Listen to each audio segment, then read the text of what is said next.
Break के बाद खुश आमदेद। चट्टान साहब, माजरत आपकी तरफ से, चूंकि सिग्नल्स का इशू था तो बार बार आपकी आवाज गुफ्तगू इंटरप्ट हो रही थी, आप फरमा रहे थे कुछ। जी अमीर अब्बास साहब, आवाज आ रही है? जी जी। तो मैं अमीर अब्बास साहब कह रहा था, आपने सवाल पूछा था कि पिछली बार भी आप लोगों ने दांडी का इल्जाम लगाया लेकिन आप लोग सड़कों पे नहीं आए। तो मैंने आपको बताया कि हम तो इस बार भी सड़कों पे नहीं आना चाहते थे। हमने तो सबसे दरख्वास्त किया कि असम्बलियों के अंदर आए, हमारे जो भी मसाइल है उसको असम्बलियों के अंदर हल करते हैं, और सब असम्बलियों के अंदर आ गए। अब ये जो हुकूमत है इसको अपोजिशन ने साथ दिया। इसको ये पहला हुकूमत है जो सारे इसके साथ एक पेज पे हैं। जजों ने साथ दिया, एस्टेब्लिशमेंट ने साथ दिया, मीडिया ने साथ दिया, लेकिन मुल्क का क्या हशर हो रहा है? पाकिस्तान कहाँ पहुंच गया? इस रीजन में आप देख लीजिए, जितनी ममालिक है, चाहे श्रीलंका है, नेपाल है, अफगानिस्तान है, ईरान है, चाइना और इंडिया का तो पूछो नहीं, हम सारी दुनिया से पीछे रह गए। इनका जो करप्शन का था कि हम करप्शन का खात्मा करेंगे, करप्शन कहाँ तक पहुंच गया? हर दूसरे महीने एक स्कैंडल आ जाता है, कभी दवाइयों की शक्ल में, कभी डॉलर की शक्ल में, कभी पेट्रोल की शक्ल में, कभी एलएनजी की शक्ल में। इसके अलावा अलीमा बाजी के जो 162 अरब थे, इसको एनआरओ मिल गया, जहांगीर तरीन को एनआरओ मिल गया। फिरदौस शक़वान का मेरे भाई से पूछे ना, ये जो कह रहा है एहतिसाब, मुझे बताए फिरदौस शक़वान का केस कैसे खत्म हुआ? मुझे आप ये बताइए जुल्फ़िकार का केस कैसे खत्म हुआ? मुझे बताए कि बदनामी जमाना बीआरटी जो गर्मियों में जलता है और सर्दियों में लोग उसको धक्के लगाते हैं, इस बीआरटी का केस क्यों नहीं चल रहा है? फॉरेन फंडिंग केस क्यों नहीं चल रहा है? तो अब ये हुकूमत ऐसे हालात में मुल्क की सलामती को खतरा हो गया है। मुल्क की सलामती को तब खतरा हो जाता है जब एक आप माशी लेवल पे बदहाल हो जाते हैं और दूसरा ये जो सियासी इस्तेहकाम खत्म हो जाता है। तो आप क्या कहना चाह रहे हैं कि आपके खिलाफ केसेस जो हैं उनको स्पीड लगाई जा रही है और जो हुकूमत के खिलाफ केसेस हैं वो जानबूझ के उनको रोका जा रहा है, आप ये कहना चाहते हैं? नहीं अमीर अब्बास साहब, हमारे खिलाफ केसेस चलाए, केसेस में क्या रह गया? एक शहबाज शरीफ साहब, एक हमजा शरीफ साहब और एक खुर्शीद शाह साहब इसके इंतकाम के शिकंजे में।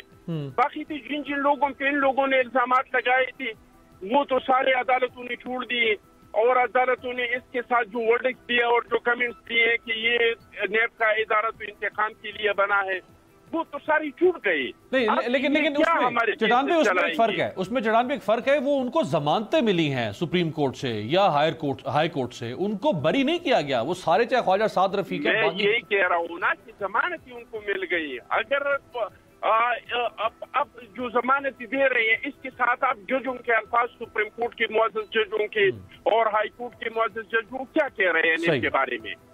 वो तो कह रहे एक तरफा एहतिसाब है, ये तो सियासी इंतकाम के लिए।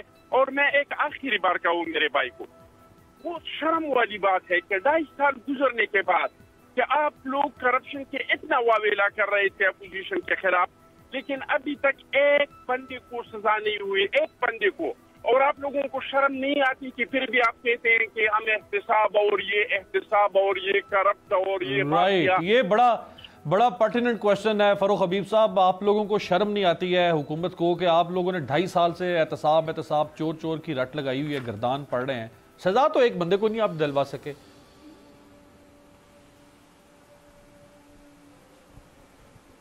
देखिए, बात यह है कि सज़ा इनको ज़रूर मिलेगी, जो इन्होंने इस मुल्क के साथ किया है उसकी सज़ा इनको ज़रूर मिलेगी। मसला ये है कि थोड़ा हौसला करें ना, सब्र करें, क्योंकि जिस मुल्क के ऊपर ये इक़्तिदार के ऊपर काबिज़ रहे हैं, इन्होंने ना किसी इदारे को मजबूत किया और तमाम जगहों के ऊपर अपने हैंड पिक्ड लोगों को लगाते थे।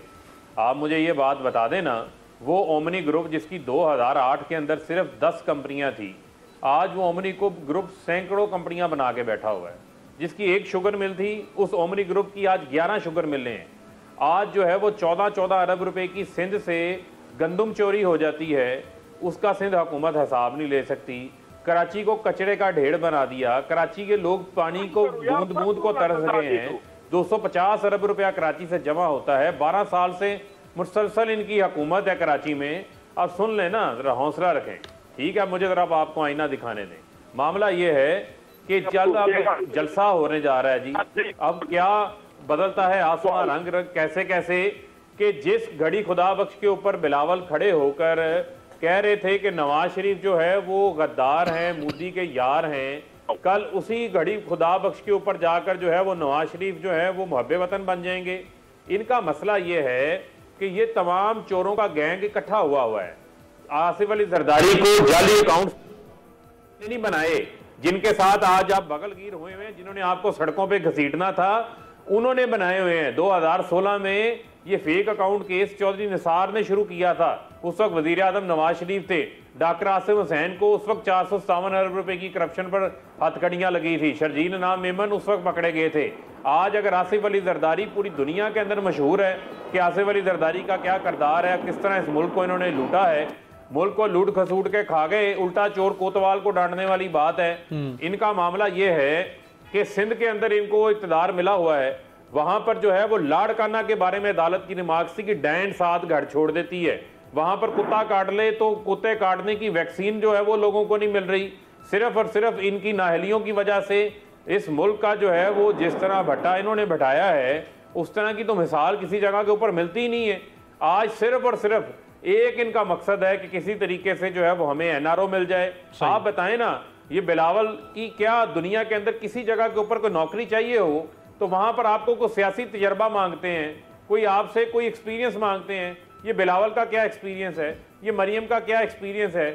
صرف یہی ایکسپیرینس ہے کہ ایک کے نام کے آگے زرداری لگا ہوا ہے، ایک کے نام کے آگے جو ہے وہ شریف لگا ہوا ہے، لیکن کیا یہ خاندانی جو ہے وہ لیڈران جو ہے وہ ہمارے اوپر مسلط ہوں گے؟ ان کے پاس دلیل یہ ہے دونوں کے پاس، نون لیگ اور پیپلز پارٹی کے پاس، کہ بھائی آپ کو مریم نواز سے کیا پرابلم ہے یا آپ کو بلاول بھٹو سے کیا پرابلم ہے؟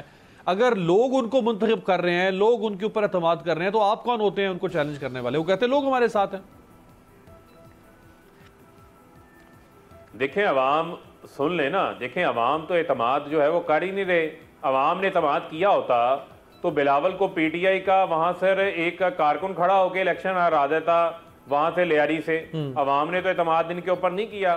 اسی طریقے سے مجھے آپ یہ بتائیں نا، یہ عوام کے اعتماد کی بات نہیں ہے، بات یہ ہے کہ دنیا میں اگر آپ کسی جگہ پر جاتے ہیں تو کچھ آپ کی اپنی بھی کارکردگی ہونی چاہیے، آپ کی اپنی بھی کوئی صلاحیت ہونی چاہیے۔ اب آپ کو زبردستی کا لیڈر بنا کے تو نہیں بٹھایا جا سکتا۔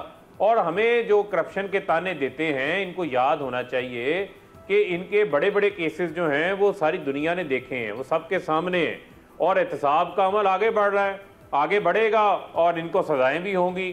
اس میں جو ہے وہ کس قسم کی رکاوٹ ڈالنا چاہتے ہیں، اس میں کیوں شور شرابہ یہ ڈال رہے ہیں؟ بالکل یہ کسی عدالت کے اندر انہوں نے آج تک کوئی ڈاکومنٹ بھی فراہم نہیں کیا ہے، انہوں نے ہر جگہ کے اوپر جو ہے وہ قانونی ہیلے بہانے ضمانتوں کے پیچھے چھپ کے بیٹھے ہوئے ہیں۔ ٹھیک ہو گیا۔ کامران صاحب سر، یہ کل جلسہ لاڑکانہ میں آخری جلسہ پی ڈی ایم کا، اور پی ڈی ایم کے صدر مولانا فضل الرحمان صاحب خود شرکت نہیں کر رہے ہیں، کیا وجہ ہے سر؟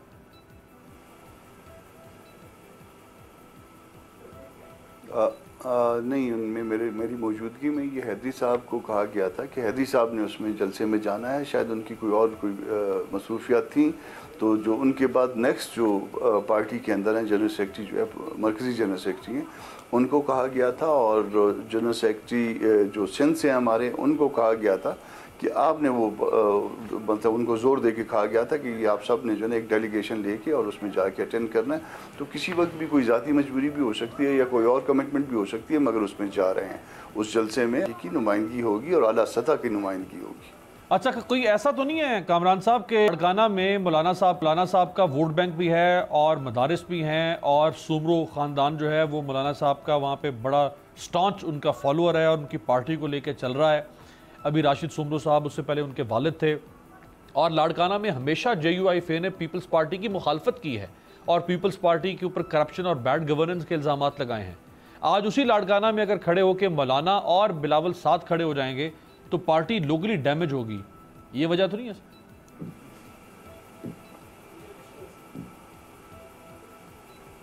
نہیں، ایسی کوئی بات نہیں ہے۔ دیکھیے، یہ ایک اتحاد ہے، اور اتحاد چند باتوں پہ اتحاد ہے، اور جن باتوں پہ اتحاد ہے اس میں ہمارا اتفاق بھی ہے، اور راشد سومرو صاحب یا ان کی فیملی کا कोई अहम मेंबर जो है वो उस वक्त मौजूद होगा, उस जलसे में मौजूद होगा। राशिद सोमरो साहब की भी ड्यूटी लगी थी और मेरा ख्याल है कि नासिर सोमरो साहब भी शायद उस वक्त मौजूद होंगे जिस वक्त ये जलसा होगा, तो उनकी फैमिली के लोग मौजूद होंगे। उसमें कोई ऐसी इख्तलाफ की बात नहीं है, सिर्फ मौलाना के किसी ज़ाती वजूद की बिना पे ना जाने को जो है इसको इख्तलाफ ना समझा जाए। राइट, एक ब्रेक लेते हैं, ब्रेक के बाद वापस आते हैं। शुजाल करते हैं कि मौलाना के ऊपर जो इन्होंने अदम एतमाद किया है, तो ये कहा है इन 4 अफराद ने कि मौलाना का कोई ज़ाती एजेंडा इसके अंदर शामिल है। सब्सक्राइब करें और बेल दबाएं ताकि कोई खबर रह न जाए।